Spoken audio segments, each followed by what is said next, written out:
a la velocidad de la luz. Porque no hay muchas cosas nuevas, lo que cambia por ahí acá es el tema de la sintaxis. Pero, y por ahí sí, puede ser que haya algunas cositas. Bueno, ahora vamos viendo, si van surgiendo dudas me van avisando. Lo importante de colecciones, vamos a dejar de compartir. No nos matemos tratando de entender todas las colecciones al divino botón que no vamos a usar. Si después alguno quiere meterse más a fondo en el tema, aprender a usar bien las otras y demás, genial. Pero vamos a ir por arriba con lo que necesitamos para hacer los ejercicios de colecciones, al menos los ejercicios comunes. En colecciones lo que tenemos que entender es que más o menos una idea de cómo se manejan los datos nosotros ya conocíamos, que eran los tipos vectores y matrices. Vectores y matrices no eran más que una agrupación de elementos que tenían el mismo tipo de datos y que eran datos de tipo primitivo, los que conocíamos nosotros, int, boolean, por ahí cada tanto algún string o algo por el estilo, pero no mucho más que eso.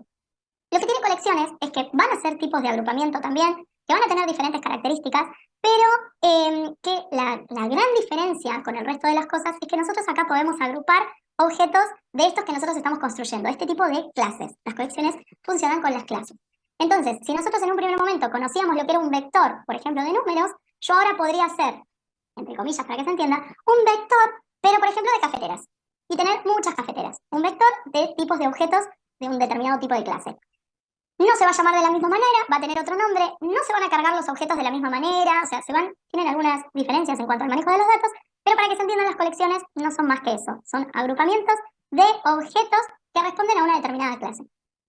La primera, que es la más intuitiva y sencilla de que nosotros conozcamos, es la del array list. El array list es el vector que nosotros todos conocemos, nada más que va a ser un vector de objetos, no de variables, no de datos, sino de objetos. Entonces yo podría hacer un array list de, por ejemplo, cafeteras, un array list de alumnos, un array list de notas y así con lo que a mí se me ocurra. ¿Podría ser de números? ¿Podría ser de cadenas? Sí. Lo que pasa es que vamos a tener que usar siempre el método de clase. El int, por ejemplo, su clase. Acá nos metemos un poquito en lo que es herencia, pero no vamos a ir hasta allá todavía. Pero sepan que si queremos hacer un array list, es decir, una conexión de números, en lugar de usar la variable, el tipo de dato int, vamos a usar el tipo, la clase integer. Y así con todos. En lugar de usar, por ejemplo, double, vamos a usar double, pero con la D mayúscula, que son los nombres que corresponden a la clase. Eso es lo primero. Sí, los comparator y el sort. No me acordaba el nombre del comparator, me acordaba que había una cosa que era re complicada, pero no me acordaba cómo se llamaba. Esa, ahora vamos. Entonces, array list. El array list que vendría a ser como un vector de clases, o sea, de objetos que responden a una clase. Ese array list va a seguir la misma lógica que nosotros conocíamos de los vectores. Va a arrancar, va a tener una posición ordenada, va a arrancar de 0 hasta el número que llegue. Obviamente si la longitud es de 5, va a ir de 0 a 4. Sigue funcionando esto de la longitud -1. Los vamos a poder recorrer, vamos a poder hacer lo mismo que veníamos haciendo. ¿Cuál es la ventaja? La ventaja que tiene el array list es que no está definido de antemano. ¿Qué quiere decir esto? Que nosotros antes con el vector teníamos que pensar, si en algún momento eventualmente yo voy a tener en ese vector 10 objetos, me tenía que crear un array de 10, de 10 espacios, que iban a ir de la posición 0 a la posición 9. Por más que yo usara 3, tenía que crear el de 10. ¿Cuál es la ventaja acá? Que acá se va a ir agrandando y se va a ir achicando en la medida que yo vaya poniendo y sacando elementos. Entonces no está definido de antemano, yo con agregarle un objeto automáticamente crece, con restarle un objeto automáticamente se achica. No tengo mucho más problema que eso. Hay una manera específica para recorrerlos, se puede recorrer un array list de la manera que nosotros ya conocemos, con un for que va desde un i igual 0 hasta la longitud -1, o sea, todo eso sigue igual, pero empiezan a aparecer algunas cositas que están más simpáticas y que nos hacen todo un poquito más ágil. Pero manéjense con la parte del array list, que lo importante es eso, que tiene una dimensión flexible que va aumentando o disminuyendo según agrego o quito elementos y permite tener objetos duplicados. Cafeteras exactamente iguales adentro de ese array list. Lo que no va a estar duplicado son las posiciones, no voy a tener dos posiciones 3. Voy a tener posición 0, 1, 2, 3 y 4, por ejemplo. Y obviamente va a estar ordenado. El orden se lo va a dar las posiciones de ese array list. Por un lado, esa colección. Por otro lado, tenemos los conjuntos. Los conjuntos, imagínenselos como una bolsa del supermercado, donde uno va metiendo cosas y las va sacando. No hay un orden. Esta bolsa, lo mismo, no tiene una dimensión determinada de antemano. Yo voy a ir poniendo elementos y los voy a ir sacando en cualquier orden, o en realidad en ningún orden. Yo puedo meter, por ejemplo, si voy a la verdulería, puedo meter en esa bolsa una papa, una naranja, una manzana y un kiwi, y puedo sacar primero la papa, o puedo sacar primero el kiwi y después sacar la naranja. No está ordenado. Y dentro de los conjuntos, además, no podemos tener elementos duplicados. Y acá viene la primera diferencia con lo que es el array list. No solamente no están ordenados, sino que no nos permite elementos duplicados. Pero acá hay una salvedad. A los conjuntos los vamos a tener que forzar con una condición, si se quiere, que es el código hash. Ahora vamos a ver bien cómo funciona. Pero el código hash lo que nos va a permitir es ponerle o imponerle una condición a ese conjunto para que los elementos no se repitan. Porque si no, sí, estarían repetidos. Entonces, ArrayList, que tiene un orden que permite objetos duplicados, que se agranda o se achica de acuerdo a la cantidad de elementos que le voy poniendo, le voy sacando. Conjuntos, lo mismo, pongo saco, no están ordenados, no permiten elementos duplicados. Y por último, tenemos los mapas, que los mapas conjugan dos cosas en simultáneo. Los mapas tienen una llave o una palabra clave que se relaciona con ese objeto. Entonces, por ejemplo, si yo tengo cafetera, esta cafetera se va a relacionar con la llave azul. Esta cafetera se va a relacionar con la llave verde. Puede ser cualquier tipo de dato la llave, pero tiene que ser la misma. O sea, si nos vamos a manejar con, no sé, un string, todas las llaves van a ser de tipo string. Si nos vamos a manejar con números, todas las llaves van a ser de tipo de números. Siempre se va a ir barajando de esa manera. Lo mismo que el otro tipo de dato, el de la clase, el del objeto, siempre de la misma clase. Entonces, si yo tengo alumnos, esta clase van a ser todos alumnos. Y la llave puede ser de un string, de un int, de lo que a ustedes se les ocurra. O sea, no hay relación entre el objeto con su llave, así en tipo de dato. Pero obvio que van a ir relacionados uno a uno. Es decir, yo no voy a poder acceder a este objeto desligado de su llave. Siempre van a ir en equipo, llave, objeto, siempre de esa manera. Esto lo que nos permite es, de cierta manera, yo puedo eliminar objetos a partir de la llave o a partir del objeto. Tampoco permite objetos duplicados, pero ¿cuál es el sentido? Que en realidad el objeto nunca va a estar duplicado porque va a tener una llave distinta. Ese es el asunto, que yo eventualmente podría llegar a tener dos objetos iguales, pero como la llave va a ser diferente, en realidad cuenta como si fuese en conjunto un objeto diferente. Eso es a grandes rasgos lo que sería la diferencia entre arrays, entre conjuntos, que son los set, los set, y por otro lado, lo que es el mapa. ¿Dudas hasta ahí? Bueno, el ejercicio lo que nos pedía es diseñar una clase llamada alumno que va a tener información sobre las notas de estos alumnos, tiene un nombre de alumno y tiene una lista de notas, es decir, un array list, como atributo. Por eso les digo, volvemos a traer lo que vimos en programación orientada a objetos. Sus atributos van a ser nombre y un array list. Empezamos a conjugar todo. Y lo que vamos a tener que hacer es guardar toda la información de ese alumno, ir cargándola a todo y crear si no me equivoco, había que crear un array list de alumnos donde iba a estar justamente cada alumno con su nombre y con sus notas. Y al último, teníamos que calcular la nota final de un determinado alumno. Si no me equivoco, venía por ahí el asunto. Fíjense que el proyecto vuelve a tener la estructura que habíamos visto hace un ratito. En la carpeta entidades, una clase, que es alumno, una hoja de servicios, que es alumno servicios, y el ejercicio main, en donde vamos a hacer lo mínimo indispensable, porque todo está en la hojita de servicios. No me voy a detener mucho en la parte de la clase del alumno, porque lo vimos hace un ratito. Dos atributos, el nombre y las notas. Acá entra la primera salvedad, que es que las notas en realidad es un tipo de dato ArrayList. El ArrayList tiene esta forma de escribirse, que es entre estos simbolitos, no me acuerdo cómo se llamaban. Es un ArrayList, una colección, que va a estar formada por tipos de dato integer, es decir, va a tener números y como les decía yo, tenemos que poner el nombre de la clase. Lo que nosotros conocíamos como dato primitivo, un int, acá va a ser un integer. Se va a llamar notas esta lista, que es a la vez el atributo de este alumno, y esto necesitamos, como es una colección, crear automáticamente esa colección y dejarla aunque sea vacía. Es decir, creamos todo. Creamos el alumno con sus atributos y como uno de sus atributos es una colección, ya creo directamente la colección vacía. Fíjense que esto ustedes ya lo conocen. ArrayList, paréntesis, paréntesis, es el constructor, no ArrayList, es un constructor que ya lo tiene por defecto la hoja de clase.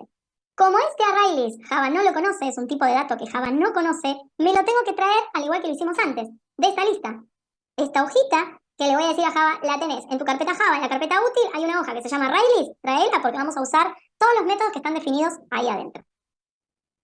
Constructores de la clase alumno, solamente un constructor vacío. En este caso yo no hice otro constructor porque no lo iba a usar, pero podríamos haber creado acá el constructor que ya viene con los datos.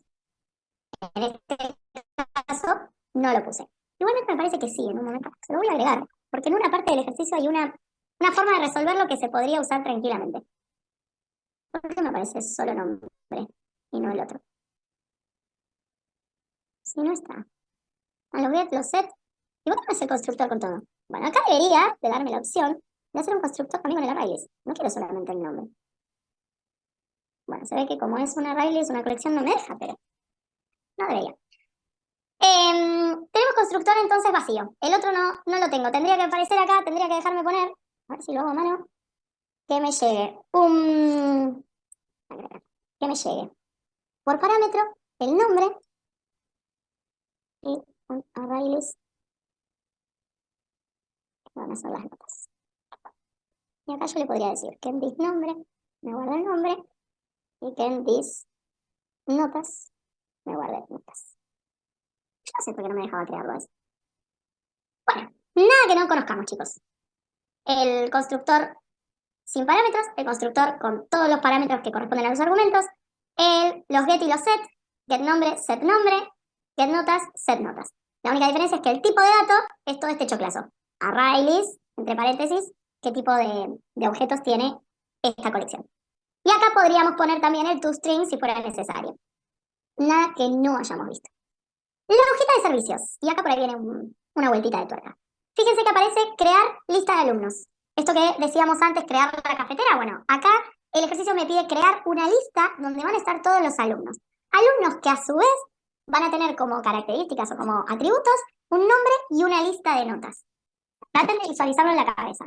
Una lista, un tren lleno de alumnos y cada alumno va a tener su propio nombre y su propia lista de notas. Lo que vamos a hacer para crear la lista de alumnos es, fíjense que vuelvo a lo mismo, si yo creo una lista de alumnos, eventualmente voy a tener que hacer algo sobre esa lista. En este caso nosotros ya sabemos que vamos a tener que buscar un alumno para calcular su nota final. Voy a tener que hacer una búsqueda en esa lista. Entonces, si yo creo esa lista, necesito llevármela a mi main, necesito que me devuelva algo, si no, no voy a poder trabajar sobre ello. Entonces va a ser una función que va a devolver una lista de alumnos de tipo ArrayList, que va a tener objetos de tipo alumno, y que este método, esta función, se va a llamar crear lista de alumnos, que no le voy a mandar ningún parámetro porque el mismo programa se va a encargar de crear esos alumnos. Obviamente, tengo que crear esta lista desde cero, con algo que ya conocemos. Llama la atención por ahí este pedacito, pero es la manera de definir este tipo de datos de esta colección. Una ArrayList, que adentro va a tener objetos de tipo alumno, que la voy a llamar lista de alumnos, y que ahí voy a guardar un new ArrayList, constructor de esta colección. Es decir, acá ya creé una lista que está vacía. Un ArrayList que está vacío, pero que eventualmente va a tener alumnos. Acá es el mismo menú que habíamos visto en la cafetera, exactamente el mismo. Le digo a la persona que elija una opción, si es uno, si es dos, que le ponga a una cosa, si es dos no va a hacer nada porque va a salir. Si es otra cosa que no es ni uno ni dos, le ponga opción incorrecta y que lo vuelva a intentar. Y hasta que no ponga el 2, de acá no se va. Por eso, mientras que la opción sea diferente de 2, esto se va a seguir repitiendo. ¿Qué es lo que va a pasar? Que si elige crear un alumno, yo voy a tener que hacer dos cosas. Primero, crear el alumno. Segundo, agregarlo a mi lista. Las dos cosas voy a hacer. Entonces, volviendo a nuestro ejercicio, yo les decía que vamos a hacer dos cosas. Crear un alumno quiere decir que voy a crear el objeto alumno, que le voy a poner un nombre y que le voy a mandar una lista con notas, porque tiene muchas notas. Y a la vez, a ese alumno lo voy a guardar en mi lista de alumnos. Muchas cosas a barajar. Ahora vamos a ver cómo lo hacemos. Si nosotros estamos creando este ejercicio desde cero, una recomendación que yo les puedo llegar a dar es la siguiente. Si estamos armando el bucle, terminemos de armar el bucle. No se gasten en poner esto. Acá pongan un comentario, como les dije recién. Crear alumno y guardarlo en la lista de alumnos. Yo dejaría eso así comentado. Voy a la opción 2 a ver qué tengo que hacer. Y mira, en la opción 2 no tenés que hacer nada. Tenés que irte porque es la opción de salir. Y en el default, opción incorrecta, qué sé yo. Listo. Termino. Lo voy a dejar acá en espacio. Termino de hacer el bucle. Genial, divino. Cuando termino de hacer el bucle, como estoy en una función que va a devolver algo, va a tener un return. ¿Qué voy a devolver? Y la lista de alumnos. Si estoy creando una lista de alumnos, voy a devolver la lista de alumnos. Entonces, de esta manera, yo ya dejo armada la estructura y después me voy metiendo cosita por cosita a ver qué es lo que tengo que hacer. Si yo acá, en la opción 1, hubiera suspendido mi bucle, lo hubiera dejado hasta acá, y me hubiera ido más abajo al crear alumnos, para cuando termino de crear alumnos les puedo asegurar que yo ya no sé qué estaba haciendo acá arriba. Ya me olvidé. Me tengo que poner a ver qué es lo que escribí, qué es lo que había que hacer. Perdemos tiempo. Entonces, una buena práctica es terminen las estructuras que van haciendo a nivel general y después se van metiendo más minucioso a cada cosita en particular. Entonces, pongo el comentario, que acá tengo que crear un alumno, que tengo que guardarlo en la lista de alumnos, hago todo lo que tengo que hacer y después vuelvo al comentario. Ah, tengo que crear alumno. Bueno, genial. Me voy para abajo y hacemos el método de crear alumno. ¿Cómo lo vamos a hacer? Esperen que hago pausa, que veo mensajes. Bien, pasaron el ejercicio del Nespresso. Pausa en el bucle. Vamos de nuevo al bucle. Muy bien ahí frenando. Es un bucle, un menú que se repite, que le pregunto a la persona qué es lo que quiere hacer. ¿Querés crear un alumno o querés salir? Y nosotros sabemos que cuando se crea el alumno, lo voy a guardar en mi lista de alumnos, que eso es lo que me está pidiendo el ejercicio, hacer una lista de alumnos. Hay una opción que la inicializo acá afuera, la defino, que va a ser de tipo int, que va a tener el número 1 o 2. Y lo que vamos a hacer es lo siguiente. Hace todo esto. Es un do porque al menos una vez se va a ejecutar este menú. Al menos una vez se lo voy a mostrar. Por eso es lo que nosotros conocíamos como un repetir. Hace todo esto mientras que se cumpla esta condición. Y no es un mientras o un while que podría no ejecutarse. ¿Se acuerdan? Trayendo lo que vimos en P6. Como al menos una vez lo voy a mostrar, elijo de todos los bucles repetitivos que conocemos, que son dos, elijo el do. Muestro el menú por pantalla, nada del otro mundo, y leo la opción. Obviamente para leer esta opción tuve que haber creado el escáner, que está acá arriba. Nota entre paréntesis, si ustedes crean el escáner, miren esto. Si ustedes crean el escáner acá afuera, me refiero afuera de mis métodos, yo voy a poder usar este leer en cualquiera de todos estos. Si yo lo creo solamente adentro de este, en este voy a tener que crear uno nuevo. No voy a poder hacer uso de este porque son métodos diferentes. Entonces, sean inteligentes también al pensar qué cosas nos conviene tener acá generales, como por ejemplo el escáner. Pero lo podría hacer acá adentro tranquilamente. Entonces, en crear alumno, no, perdón, estábamos en el menú. En el menú, yo voy a leer esta opción que me ingresa la persona y me la voy a guardar en OPC. Y de acuerdo con OPC, voy a hacer, depende del número que me ingresa la persona, voy a hacer algo. En el caso de que me ingrese el número 1, yo tengo que crear alumno y guardarlo en la lista de alumnos. Después vemos cómo. Obviamente, termina esto y hago un break. ¿Qué quiere decir el break? Que no le damos bolilla a todo esto y me voy hacia el final de acá abajo. Y digo, che, la opción es diferente de 2, y sí, porque fue 1. Bueno, listo, volverme a mostrar el menú. Me vuelve a mostrar el menú, vuelvo a elegir la opción.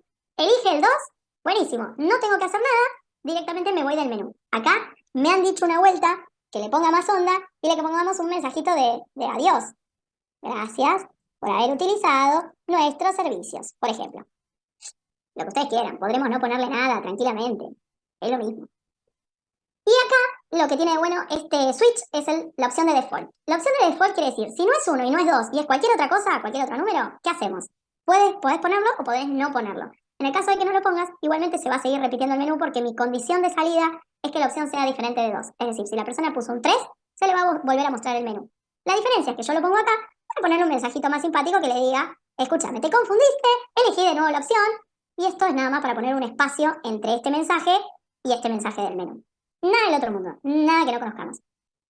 Y obviamente todo esto se va a repetir siempre que la opción sea diferente de 2. Quiere decir que cuando la opción sea 2, le va a tirar el mensajito y nos vamos a ir afuera. ¿Se entendió ahí el bucle? Joya. Como les digo, esta es una manera. Yo he visto a los chicos que han hecho otro tipo de bucles, otro tipo de menús, con otro tipo de condiciones, y son todas súper válidas. Es más, el que le quiere dedicar más tiempo a que quede alineado con los espacios, prolijito y qué sé yo, bienvenido sea. Yo no me iba a estar gastando. El mismo menú que usé en la cafetera, me lo traje acá y me lo llevé a todos los ejercicios que vinieron después. Y bueno, terminando este método, como era un método que iba a crear una lista de alumnos y ya sabemos que todo lo que creemos en algún momento lo vamos a usar, le hacemos función, devolvemos esa lista y por eso acá abajo devolvemos la lista de alumnos. Ahora nos compete resolver cómo hacemos esto, cómo creamos un alumno y cómo lo guardamos en una array-list. Para crear el alumno, me voy acá abajo, hacemos una nueva función crear alumno. De nuevo estoy creando algo que eventualmente voy a tener que usar, entonces mejor lo devuelvo. Fíjense cómo ya lo hicimos tantas veces que ya uno se lo va aprendiendo. Pero si yo les pregunto por qué lo tenemos que devolver, van a saber. O sea, necesito este alumno que vos creas porque lo tengo que guardar en mi lista que está allá arriba. Así que dámelo, créalo y tráemelo. Creamos un alumno de tipo alumno, entonces me tengo que traer acá arriba de todo la clase alumno. Me traje la del array, pues si no, no podemos crear nada. Me traje la del escáner, porque si no, no lo puedo usar. Creo un alumno, uso el constructor genérico, el que viene predeterminado, alumno, paréntesis, paréntesis, pero que igualmente yo lo tengo, porque yo en mi clase de alumnos igualmente se lo escribí, por más que viene por defecto. Me creo el alumno. Me creo una lista, y acá viene la trampa. El alumno, ustedes saben que tiene dos atributos, nombre y lista de notas. Si fuese un atributo común y corriente como el nombre, ¿qué hacemos nosotros? Esto. Ingreso el nombre del alumno y en el objeto llamo a setNombre y le guardo lo que me ingresa la persona. Listo, genial. Ingresa el nombre, Nayara. Bueno, a ese Nayara guárdamelo en un setNombre. Nada que no conozcamos. Pero cuando yo quiero hacer lo mismo con las notas, no puedo guardarme las notas. No es que digo, bueno, te leo la nota 1, mandásela al atributo. Te leo la nota 2, mandásela al atributo. ¿Por qué? Porque el atributo no es una nota, es una raíz, es una lista. Entonces, así como yo tengo que tener un string para guardar un string en el nombre, es decir, si el atributo nombre es un string, yo le tengo que mandar, en el set le tengo que mandar un nombre. Si yo tengo, por ejemplo, un atributo que sea domicilio y es un string, le tengo que mandar un string, a nadie se le ocurriría mandarle un int. De la misma manera, si el atributo es una array list, yo le tengo que mandar una array list. No le puedo mandar una nota suelta. le tengo que mandar una lista de notas. En este caso, nosotros sabemos que son 3 notas, o sea que podríamos haber creado un array de dimensión 3. No habría habido problema. Pero como estamos trabajando con colecciones, nos interesa practicar esto y creemos que eventualmente el alumno podría tener que rendir un recuperatorio o tener otra nota porque apareció un examen sorpresa, entonces usamos el ArrayList y nos desligamos del problema de que querramos agregar una nota en un vector que ya existe de dimensión 3. Por eso, el uso de este tipo de colecciones. Entonces, volviendo a lo del atributo, mi atributo es un ArrayList, entonces yo en el set notas le tengo que mandar un ArrayList. No tengo forma sino. Entonces, ¿qué es lo que vamos a hacer? Vamos a crear un ArrayList auxiliar donde vamos a ir guardando las notas del alumno y después va a ser ese ArrayList el que le voy a mandar de atributo. ¿Se entiende la lógica? Antes de meternos en el código. ¿Se entiende que yo tengo que mandar un ArrayList, que no puedo mandar notas sueltas? Y que voy a crear un ArrayList auxiliar para cargar todas las notas ahí y después esa lista es la que voy a mandar al atributo. ¿Se entiende? Yo tengo 2 atributos, voy a hacer un breve repaso por los que quedaron todavía ahí medio flojitos. Yo tengo 2 atributos en mi alumno. Uno que es un string y el otro que es un ArrayList. Entonces, a nadie se le ocurriría acá, en string nombre, mandarle un int, mandarle un 8. A nadie. O sea, lo sumo te lo mando como string entre comillas. A nadie se le ocurriría acá mandarle un verdadero, tipo boolean. No, string con string. De la misma manera, notas es un ArrayList. Entonces yo no te puedo mandar un int, no te puedo mandar un string, no te puedo mandar un boolean. Te tengo que mandar un ArrayList. De hecho, el set notas, que está acá, que es el que guarda cosas, vieron que set nombre recibe un nombre, que es este, y lo guarda en este atributo. Recibe un string y lo guarda en nombre. Set notas recibe un ArrayList y lo guarda en notas. Entonces necesito trabajar sí o sí con ArrayList. Entonces, ¿qué es lo que vamos a hacer? Creo un ArrayList auxiliar, que en este caso yo lo llamo notas lista, pero se podría llamar nota auxiliar para que les quede más claro. Creo el objeto con el constructor vacío, como ya lo vimos hace un ratito, nuevo objeto vacío que se llama notas lista, que va a ser mi objeto auxiliar. Esto ya lo vimos, ingreso el nombre del alumno, lo leo, lo guardo, nada de qué preocuparse. Pero ¿qué pasa? La lista de notas la tengo que crear. ¿La puedo cargar yo? Sí, le puedo decir, guardame la nota 8, guardame la nota 7 y guardame la nota 3. Pero acá hacemos las cosas un poquito más complejas siempre y le vamos a pedir a la persona que nos diga cuáles son las notas. Entonces, fíjense que aparece la estructura repetitiva for, que ya la conocen, no hay nada nuevo en este for, en un i que arranca en el 0, que termina en el 3, o sea, o que se va a repetir mientras que la i sea menor a 3, porque sabemos que vamos a ingresar 3 notas. Si no, tendríamos que hacerle un menú a la persona y decirle, supongamos, ¿cuántas notas querés ingresar? 8. Ingresar la primera, ingresar la segunda, ingresar la tercera. O podemos hacer un menú. Desee lo que quiere hacer. Ingresar una nota o salir del menú. Ven que en la parte de los menús o de ese tipo de estructuras hay miles de maneras de resolverlo. Yo el menú lo hice como le mostré antes, esta parte lo hago de esta manera súper sencillita. De 0 a 3, de 0 a 2 en realidad, vamos a ir haciendo un bucle en donde le pido a la persona que ingrese la nota. Esto es un detalle de mi trastornito obsesivo-compulsivo de hacer las cosas lindas y que queden bonitas. Acá le va a ir apareciendo ingrese la nota 1, ingrese la nota 2 e ingrese la nota 3. ¿Por qué el i más 1? Porque el i está arrancando en 0. Entonces, en lugar de que aparezca acá ingrese la nota 0, le pongo ingrese la nota 1. Nay, hubieras puesto acá un 1 y acá un 4. ¿Hubiera funcionado? Sí, hubiera funcionado, no habría habido problema. ¿Qué hago yo con esta nota que ingresa la persona? Obviamente que la voy a leer, pero automáticamente a esa nota que me ingresó la persona, ya la guardo. Esto ya lo vimos antes. Puedo guardármela en una variable y después guardar la variable. No hay ningún problema. Yo así como la leo, la guardo. Me ahorro una línea. No es mucho, pero es un montón. Entonces, ¿qué hago? En este objeto, que es nuestro ArrayList, no deja de ser un objeto. En este objeto, notas lista, le voy a agregar un elemento. ¿Cómo se agrega en el ArrayList? Poniéndole un add, llamando al método en realidad add. Entonces le digo, en este ArrayList, que estamos trabajando, que es nuestro ArrayList auxiliar, llamame al método agregar, add, y entre paréntesis le voy a mandar qué es lo que quiero que agregue. Y quiero que agregues ese int, porque dijimos que este es un ArrayList que adentro va a tener ints. Como tenemos uno en la clase, ponemos integer, pero en realidad lo que nosotros conocemos como int. Entonces, leo la nota 8, la guardo en mi lista. Después leo la nota 3, la guardo, leo la nota 5, la guardo. Y todo esto termina cuando este bucle repetitivo de for llega hasta una i igual a 3. Es igual a 3, se va para afuera. Bien, entonces, volviendo a este ejercicio. Estábamos en que habíamos calculado la nota final, dijimos que yo necesito tener acceso a estas notas, ya sea que me lleguen las notas por parámetro o que me llegue el alumno y yo desde ahí me busco dónde están guardadas las notas. ¿Cómo voy a hacer la nota final? Nada que no conozcamos. Un for común y corriente, desde el 0 hasta lo que sería la longitud de nuestro vector -1, como hacíamos siempre. Nada más que acá como tenemos un menor, no hace falta poner -1. Y la diferencia es que en el ArrayList no se usa la longitud, sino que se usa size. Entonces le digo, recorreme este ArrayList desde la posición 0 hasta el tamaño que tenga. Que nosotros ya sabemos que es de dimensión 3, o sea que tiene 3 lugares. Pero podría eventualmente tener un 5. Entonces, automáticamente le ponemos el size. Y esto va a recorrer, en nuestro caso, que tiene 3 notas, va a ir por el 0, va a ir por el 1, va a ir por el 2. Y como ya 3 es el número del tamaño, y el menor no me lo toma, entonces me voy a ir de este for. ¿Y qué es lo que vamos a ir haciendo? Nada más y nada menos que ir sumando. Inicializamos suma en 0 para poder hacer esta cuenta. En suma voy a guardar lo que ya tengo, más la nota nueva que estoy leyendo. Acuérdense que estamos leyendo desde la ArrayList. Notas es una ArrayList. Estoy leyendo la posición notas en la posición 0, notas en la posición 1, notas en la posición 2. ¿Cómo me traigo yo el valor que está en ese lugar de la ArrayList?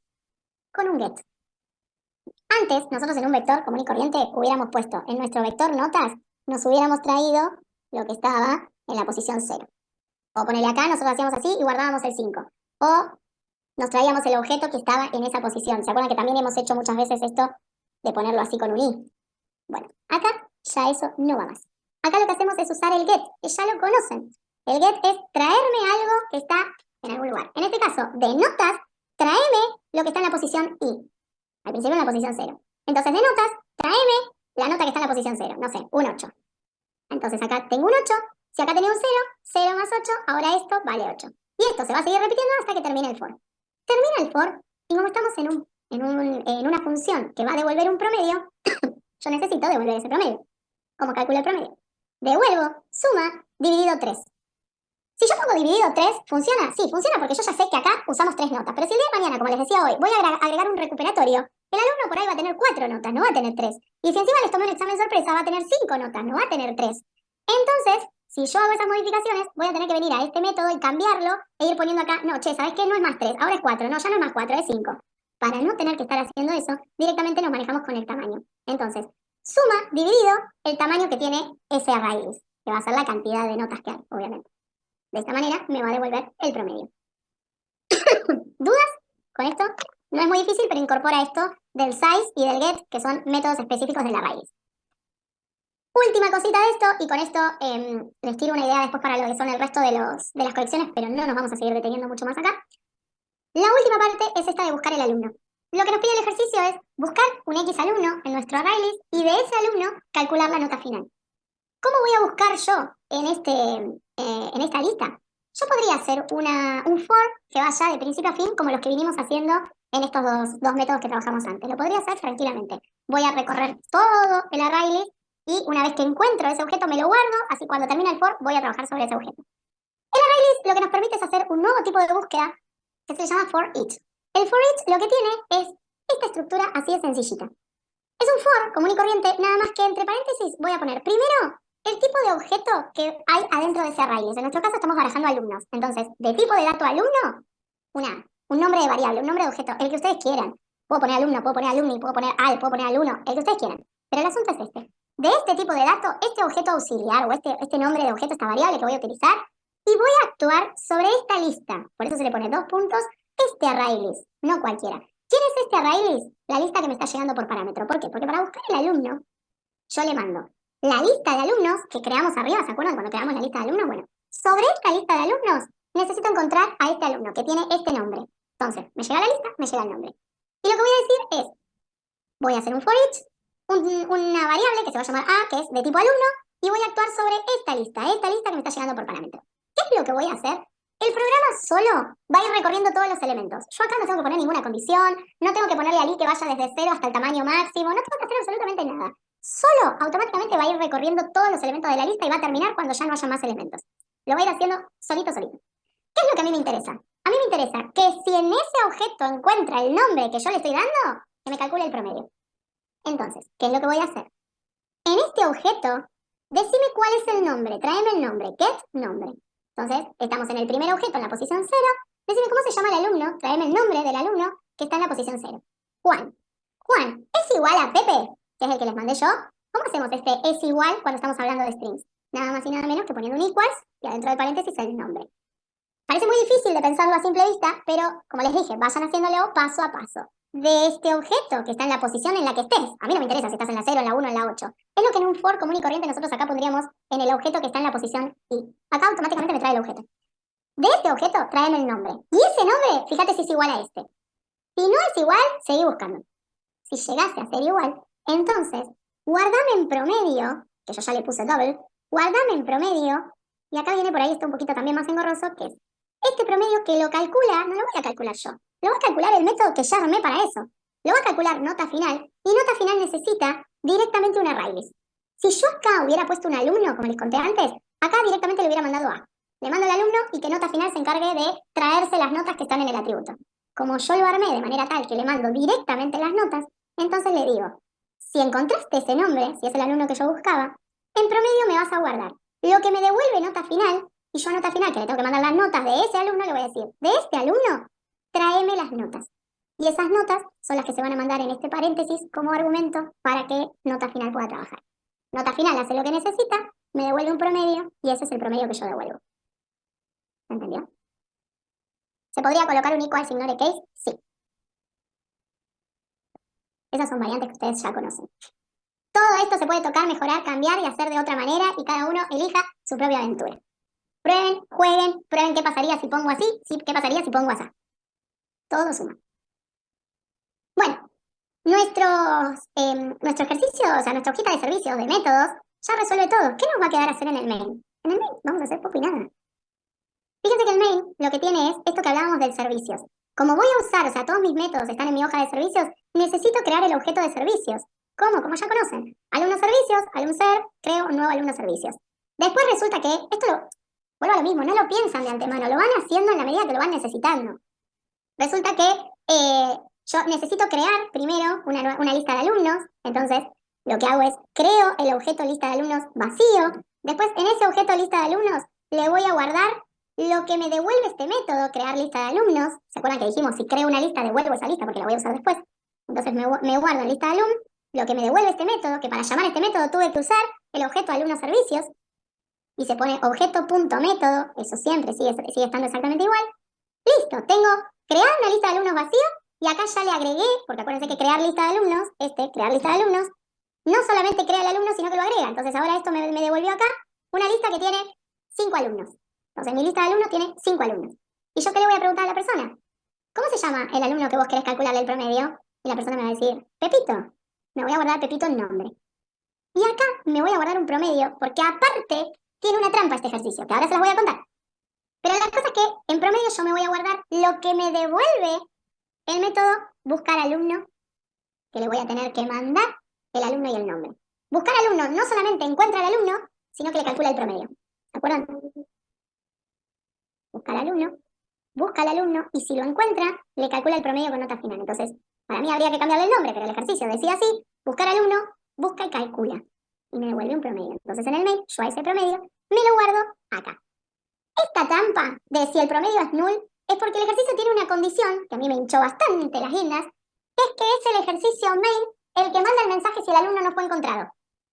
Entonces yo digo, a mí me resultaría mucho más práctico que sea este método de buscar alumno, que si no encontró el alumno, me diga, escúchame, no lo encontré, y si lo encontró, toma, te muestro el promedio. Pero el ejercicio nos pide que sea el main el que muestre el promedio, y que por lo tanto sea el main el que avise si no se encontró el alumno. Entonces, ¿cómo hago yo eso?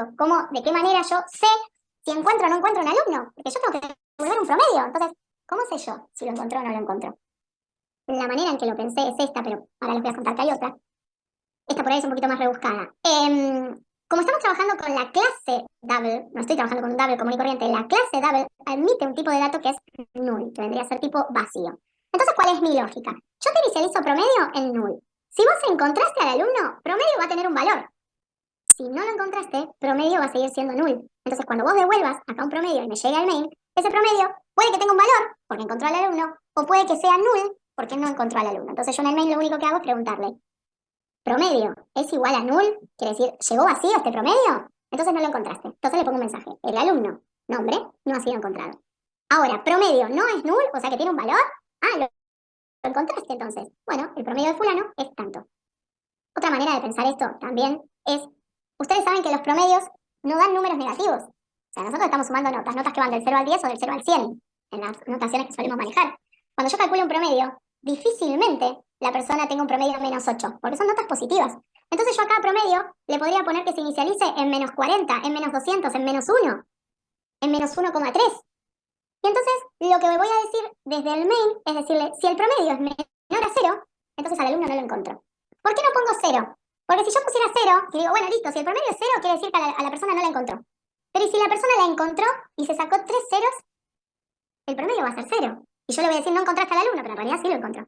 Entonces, por eso, está bueno que entiendan esto de buscar cuáles son, yo lo llamo banderitas o condiciones que hacen que yo pueda determinar si sucedió o no sucedió algo. Esta banderita, que va a ser este promedio, que yo le pongo null, que le puedo poner menos 1, que en algunos ejercicios podría ser 0, en este no porque no nos sirve, pero que son como alarmas, como alertas, que a mí me sirven, dependiendo del valor que tienen, para determinar alguna condición. En este caso, si lo encontró o no lo encontró. Como les digo, esto se podría resolver más fácil, pero el ejercicio nos obliga a que sea el main el que muestra el promedio y por lo tanto si encontró o no encontró al alumno. Vamos con el tema de los constructores y el sort. A grandes rasgos, como para que se entiendan, el sort lo que nos va a permitir es ordenar las colecciones, ordenar algunas cositas. Por ejemplo, si lo tenemos por números, por decirles, yo le pongo un sort, me lo va a ordenar de menor a mayor, o de mayor a menor si hacemos una huevadita más. Pero lo que tiene es que hay cosas que automáticamente ya se pueden ordenar. Las letras, por ejemplo, se pueden ordenar, porque recuerden que atrás de cada letra también hay un número, hay un código en realidad que responde a cada letra, que es un número. Entonces, yo puedo poner un punto sort. Es un método de las colecciones que las ordena de manera natural, digamos. Pero el problema está cuando yo, por ejemplo, imagínense que a estos alumnos tiene un nombre, el alumno, y yo lo quiero ordenar, pues es un objeto que tiene un nombre, que tiene una lista, que son de notas, y supongamos que yo quiero ordenar a estos alumnos a partir del nombre que tienen, a partir de ese atributo y no de otras cosas. ¿Qué pasa cuando yo quiero ordenar elementos que naturalmente no son ordenables? Sería la lógica. Que no son números, que no son letras, o que son números y son letras, pero que están escondidas en otro lado. Si yo tengo una lista como la de recién, una array list de alumnos, yo no puedo ponerle un sort, así, de la nada. Porque el alumno no tiene un solo tipo de dato, tiene varios atributos. Y el programa no va a entender por qué cosa quiero yo ordenar a los alumnos. Ahora, si yo le digo, ordename a los alumnos por el nombre que tienen, entonces es otra cosa. O si agrego un otro atributo que sea el número, no sé, el legajo del alumno, y le digo, ordenámelo por el legajo del alumno. Bueno, ahí sí le puedo poner, ahí sí voy a necesitar usar esto que se llaman, otra vez me olvidé, pero los comparators. El comparator lo que va a ir haciendo es ir agarrando objeto por objeto y va a ir comparando en base a la condición que yo le dé. No va a comparar número con número y string con string así de la nada, porque si no pongo un sort y ya está. Va a ir comparando este nombre de este alumno con este nombre de este alumno. Es decir, va a ir comparando a partir de atributos. Esa es la diferencia, por ahí si se quiere más grande y la que nos habilita a poder utilizar el constructor. ¿Es engorroso al principio de entender? Sí, es recontra engorroso, pero créanme que se entiende. No me voy a detener a explicar cómo se hace todo, porque ya lo vimos 2 veces en lo que va de la jornada esta. Lo que nos pide este ejercicio del cine, entre otras cosas, es que en el cine tenemos ciertas películas que se van a ir proyectando. Vamos a cerrar esto y vamos a abrir el del cine para que vean todo lo que tenemos. Y en este cine que tiene películas, cada película, o sea, nuestra clase va a ser de película, cada película tiene una duración, tiene un nombre, tiene algunos detalles más. El asunto es que en un momento dado nos piden que ordenemos las películas de acuerdo a la duración que tienen. Entonces, si yo voy a la película, van a ver que la película tiene un string de título, otro string que va a ser el director y un double que va a ser la duración, en minutos. El asunto es que yo todas estas películas las voy a tener guardadas en algún tipo de colección, en alguna, pongamos en alguna Baileys, o podría estar en algún conjunto, podría estar en algo de eso, pero de esa colección yo necesito que me las acomode en base a la duración. Después necesito que me las acomode en base al director. Y después necesito que me las acomode en base al nombre que tiene en el título, supongamos. Entonces yo no puedo hacer un sort, porque como les decía, el sort me va a ordenar directamente elementos tipo números, o me va a ordenar elementos tipo string directamente, pero yo acá mis elementos son películas. No son int, no son string, son películas. Entonces le tengo que decir, ordenar a cada película, a este objeto, de acuerdo con este atributo. O sea, es como muy específico el asunto. Entonces acá vamos a tener que hacer uso de lo que se llaman los comparadores. Los comparadores se crean en otra hoja. Fíjense que acá tenemos película, que es la clase que está dentro de entidades, película servicio, que va a tener todos los métodos que nos pide el ejercicio, cosas que ustedes ya conocen, crear la lista de películas, agregar una película, mostrar una película y mostrar cuáles son las películas largas, es decir, cuya duración exceden cierta cantidad de minutos. Nada que no hayamos conocido, creo, salvo alguno puede que tenga algún detalle más, pero bueno, acá está el uso del toString, ¿ven? Esto que les decía, paréntesis chiquito. Mostrar películas recibe una lista y lo único que va a hacer es mostrarlas. ¿Cómo la voy a mostrar? Le pongo un titulito como para que se vea bien. Voy a usar un for each, que es el que vimos recién, que va a recorrer todos los objetos de esa lista y por cada objeto le voy a ir poniendo el toString. Entonces, por cada objeto peli, que es el nombre que yo le puse, de tipo película, sobre esta lista, necesito que me hagas un sort y que me muestres de esa peli, o sea, de este objeto donde estás parado ahora, me hagas un toString. Entonces esto automáticamente va a ir parándose sobre cada elemento y mostrando los datos de ese objeto. Lo que ya vimos, pero puesto en acción. Ahora, en utilidades se nos agrega una nueva hoja que es la de los comparadores. Y visto así es un re lío. No traten de memorizarse esto todavía porque va a ser un quilombo. Yo me acuerdo que cuando hice esto no entendía el override, ahora lo entiendo. Después de haber pasado por la parte de herencia, puedo decir que entiendo el override. Pero no traten de entenderlo ahora. Lo que tiene esto, la estructura de los comparadores, es esta. Apréndansela, cópiensela en un machete, yo la tenía escrita en una hojita, me la había escrito yo a mano, entonces cada vez que necesitaba usarla, ponía la hojita. No me complicaba más la vida que eso. ¿Qué es lo que vamos a hacer con el comparador? Decirle que ordene las películas de acuerdo a la duración. Es decir, de acuerdo a uno de sus atributos. ¿Cómo se va a construir este comparador? Va a ser un método. Public class comparadores, que es este que, la hojita esta que estoy acá, yo acá adentro voy a tener los diferentes métodos para poder comparar y ordenar de acuerdo a cada uno de los atributos. Fíjense que tenemos ordenar por duración, ascendente o descendente, o sea, de menor a mayor o de mayor a menor, ordenar por título y ordenar por director, que casualmente son los atributos título, director y duración de mi película. ¿Es necesario que hagamos todos los comparadores? No, van a ser los comparadores de las cosas que ustedes necesiten. Acá porque el ejercicio te pide todo esto. Si no, hubiéramos hecho, por ejemplo, solamente por título. Y listo. ¿Cómo se escribe esto? La primera parte es así tal cual. Public static, va a quedar así. No se enrosquen tratando de entender cosas en este momento, ya bastante información estamos teniendo. Comparator, que es el nombre de los comparadores, todos se van a llamar comparator. ¿Qué tipo de objeto van a comparar? En este caso películas, porque nuestra lista es de películas. El nombre. Esto no deja de ser una función. Fíjense, public static, se le agrega lo de static nada más. Comparator película es lo que me va a devolver. O sea, nada del otro mundo. Ordenar por duración descendente. Y acá tenemos algo que ya conocemos nosotros, que es un nuevo objeto, comparator, de tipo de datos películas, paréntesis, paréntesis. Hasta acá no hicimos otra cosa que crear un comparador, que poner el nombre de nuestra función y que nos va a devolver algo. Así. No tratan de entender más que eso. Se le pone el override porque se va a sobreescribir algo que ya existe. Esta comparación en realidad, básicamente por defecto ya existe. Lo que pasa es que yo la voy a modificar, por eso le voy a poner el @override. Se lo tienen que poner sí o sí. Y abajo es como que se vuelve a abrir. Dentro de este método se vuelve a abrir otro método. El primer método le doy el nombre yo, que es ordenar por duración descendente. Y el segundo método es el nombre del método que se llama compare, que siempre va a ser compare. Fíjense que acá abajo, lo mismo, ordenar por título. Y el segundo método que se abre va a ser compare. Compare va a devolver un int, va a devolver un número. ¿Por qué? ¿Qué es lo que va a hacer esto? Ahora vamos a verlo en detalle, pero ¿qué es lo que va a hacer? Esto va a comparar un objeto con otro objeto de acuerdo al atributo que yo le diga. Si en base a ese atributo un objeto es, o sea, ese atributo es mayor que el atributo del otro objeto, me va a devolver un 1. Si son iguales, me va a devolver un 0. Y si son el primero más chico que el otro, me va a devolver un -1. A nosotros mucho no nos interesa esto, pero sí me interesa que sepan que esta comparación se va a traducir en un número. Si es mayor me va a dar un número, si es igual me va a dar otro número, si es menor me va a dar otro número. Ahora vemos para qué. Resulta que, de acuerdo con ese número, esta es la lógica que hay atrás del comparador, de acuerdo con ese número que me da, si es -1, si es 0 o si es 1, va a ir ordenando los objetos. Entonces, imagínense, yo tengo dos películas y las voy a comparar por duración. Resulta que la película 1 yo la quiero ordenar de mayor duración a menor duración. Yo comparo película 1 con película 2. Comparo lo que está en la posición 0 de mi lista con lo que está en la posición 1 de mi lista, como para que se vayan ubicando. Comparo esos dos objetos. Si la duración de este es mayor que la de este, me va a devolver, supongamos, el 1. Listo, me lo va a dejar tal cual está. Me va a dejar a este primero, porque tiene la duración mayor y yo estoy ordenando de mayor a menor. Ahora va a comparar el segundo con el tercero, el que está en la posición 1 con el que está en la posición 2. Y va a decir, che, mira, este tiene una duración más chiquita que este, entonces necesito cambiarlos. Entonces me va a devolver un -1, supongamos. Pues no me acuerdo cuál es el que muestra el 1 y cuál es el que muestra el -1. Pero la lógica es la siguiente. Me va a devolver un -1. Entonces va a decir, bueno, la comparación entre estos dos dio -1. ¿Qué quiere decir esto? Que me tenés que invertir los elementos. Porque este es más grande que este. Entonces necesito que estén al revés. ¡Pum! Me los cambia.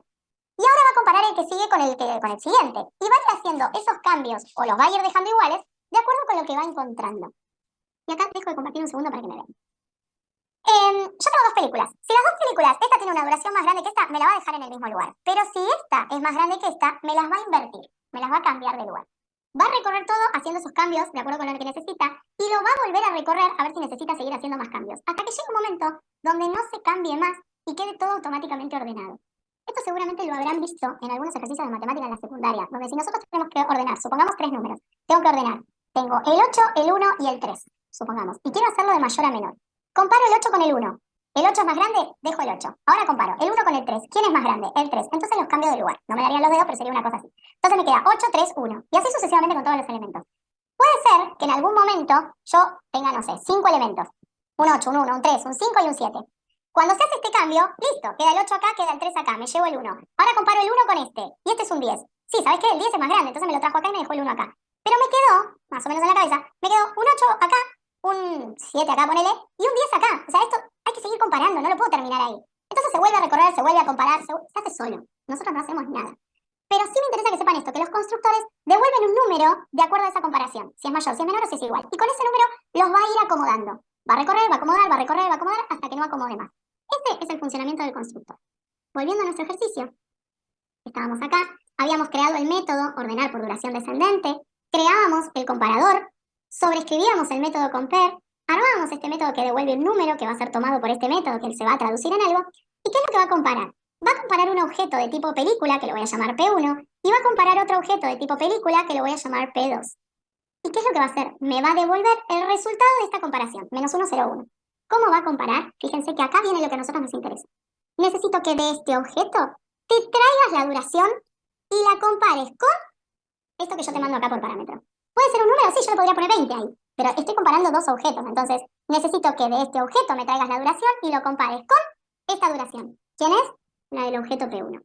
Dependiendo de a quién pongan primero y a quién pongan segundo, acá siempre 1 y 2. Igual si lo hacen automático, hay una manera de hacerlo automático, les pone otros valores, pero no importa, para que se entienda.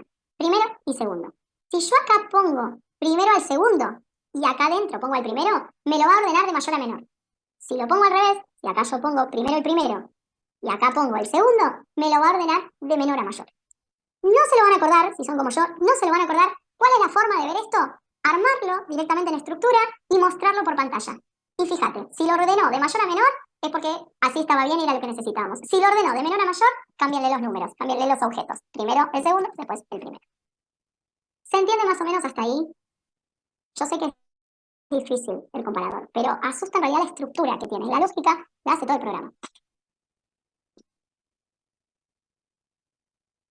Bien, entonces, lo único que nos queda hacer por nosotros cuando estamos trabajando con esto de los constructores es, yo acá ya le dije en base a qué cosa quiero que compare. Quiero que compares según la duración.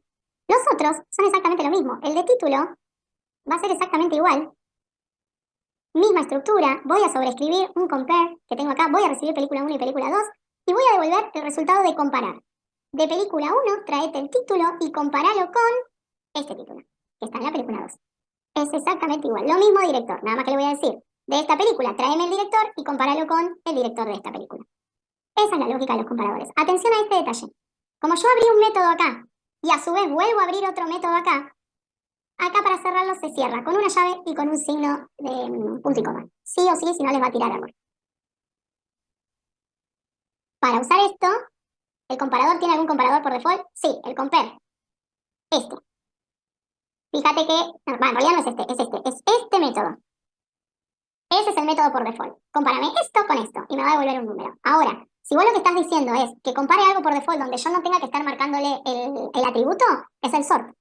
Pero cuando no estamos trabajando con objetos así de este estilo que tienen atributos, cuando estoy, por ejemplo, ordenando arrays que tienen números. Por ejemplo, la nota de los alumnos, el array que teníamos antes, la nota de los alumnos, ahí no voy a usar un comparador, porque es una lista de notas, no tiene objetos, tiene notas. Todavía es un objeto, pero bueno, para que se entienda. Tiene notas. Entonces yo le hago directamente un sort y automáticamente me lo va a ordenar de mayor a menor. O de menor a mayor, nunca me acuerdo cuál es. Hay un truquito si lo quieren hacer de menor a mayor para hacerlo de manera inversa, porque me parece que no existe el sort de manera inversa, pero podrían investigarlo, yo les anticipo, que tiene que ver con, si son números, por ejemplo, multiplicar todos los números por -1, ordenarlos y después volverlos a multiplicar por -1. ¿Qué es lo que haría eso? Que si yo tengo los números 1, 2 y 3, me los va a ordenar de menor a mayor. Y si yo los quiero de mayor a menor, yo si hago un sort, me pone 1, 2 y 3. Si a todos los números los multiplico por -1, -1, -2, -3, cuando hago un sort, me los va a ordenar de menor a mayor. Porque sort hace eso. ¿Pero quién es menor? ¿-1 o -3? -3. Entonces me va a poner -3, -2, -1. Está ordenado de menor a mayor. Yo al multiplicarlo por -1, vuelven a quedar todos positivos y me quedaría 3, 2, 1. Es como la trampita para ordenar de mayor a menor. Hay uno de los ejercicios que tuvimos que hacer eso, pero antes. Si hay varios atributos, entonces no generaría un comparator. Sí, si tenés varios atributos, vas a tener que generar el comparator para determinar en base a qué atributo querés comparar. Fíjate que nosotros acá tenemos duración, título y director, y yo le creé un comparador para cada uno. En realidad, vas a crear el comparator de acuerdo a lo que vos querés hacer. O sea, si vos en algún momento necesitas ordenar las películas por director, te vas a tener que hacer un comparator de director. Pero si en ningún momento de la vida de tu cine necesitas ordenar las películas por duración, no vas a crear un comparator por duración. Fíjate que no tenemos por título ascendente o descendente, por director ascendente o descendente, o sea, por orden alfabético. No está ese. Pero tampoco lo usaríamos. O sea, ¿qué sentido tiene ordenarlo de la A a la Z y de la Z a la A en este caso? Ninguno.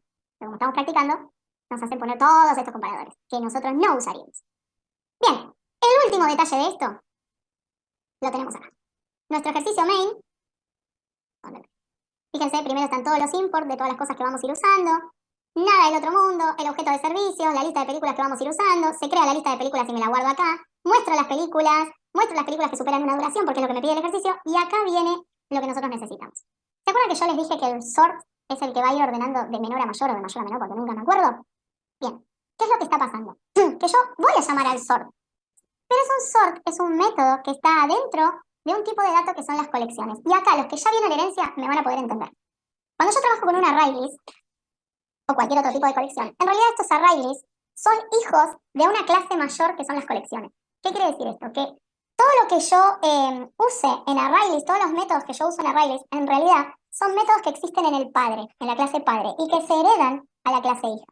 Entonces, así como yo puedo hacer un arraylist.sort, puedo hacer también un collections.sort, porque el método está definido en la clase padre, en la clase global, en la de arriba. Entonces, yo como soy un hijo de esa clase, puedo tener acceso a esos métodos. Entonces, cuando ustedes ven esto de collection.sort y ven que le mando la lista de pelis, se las puedo mandar tranquilamente porque arraylist es un hijo de colecciones. La idea es que los que no vieron herencia no se enrosquen mucho en esto, sepan que cuando vamos a usar cuando vamos a usar los comparadores, necesitamos llamar a la clase collections. Obviamente la voy a importar, si se fijan, está acá, la tengo que importar. Ahí está, import, la clase de colecciones. Desde la clase de colecciones voy a llamar al sort y le voy a mandar sobre qué lista quiero trabajar, que es la lista de pelis, y en base a qué comparador quiero ordenar yo. Entonces, voy a llamar del objeto comparadores, porque lo tenemos en la hoja comparadores. Esto es lo mismo que la hojita de servicios. Así como servicios tiene su objeto, la parte de utilidades tiene su objeto, que yo le podría haber llamado, no sé, peli comparador, como tienen ustedes. La cosa es que me creo un objeto para usar los métodos que están adentro de esa hoja, que son los comparadores, y ahí es donde voy a poner, bueno, listo, en este objeto tráeme el método ordenar por duración ascendente, o por título o por duración descendente. Pero la estructura, la sintaxis es esa. De colecciones, llámame al método sort, que ya sabemos que sort ordena automáticamente, pero como sort no tiene números para ordenar, porque yo estoy ordenando por duración, me traigo el comparador y le voy a decir, che, ordéname. De esta lista, de acuerdo con este número. ¿Quién es este número? Y el resultado es que te va a ir mandando comparador. Se hace automático.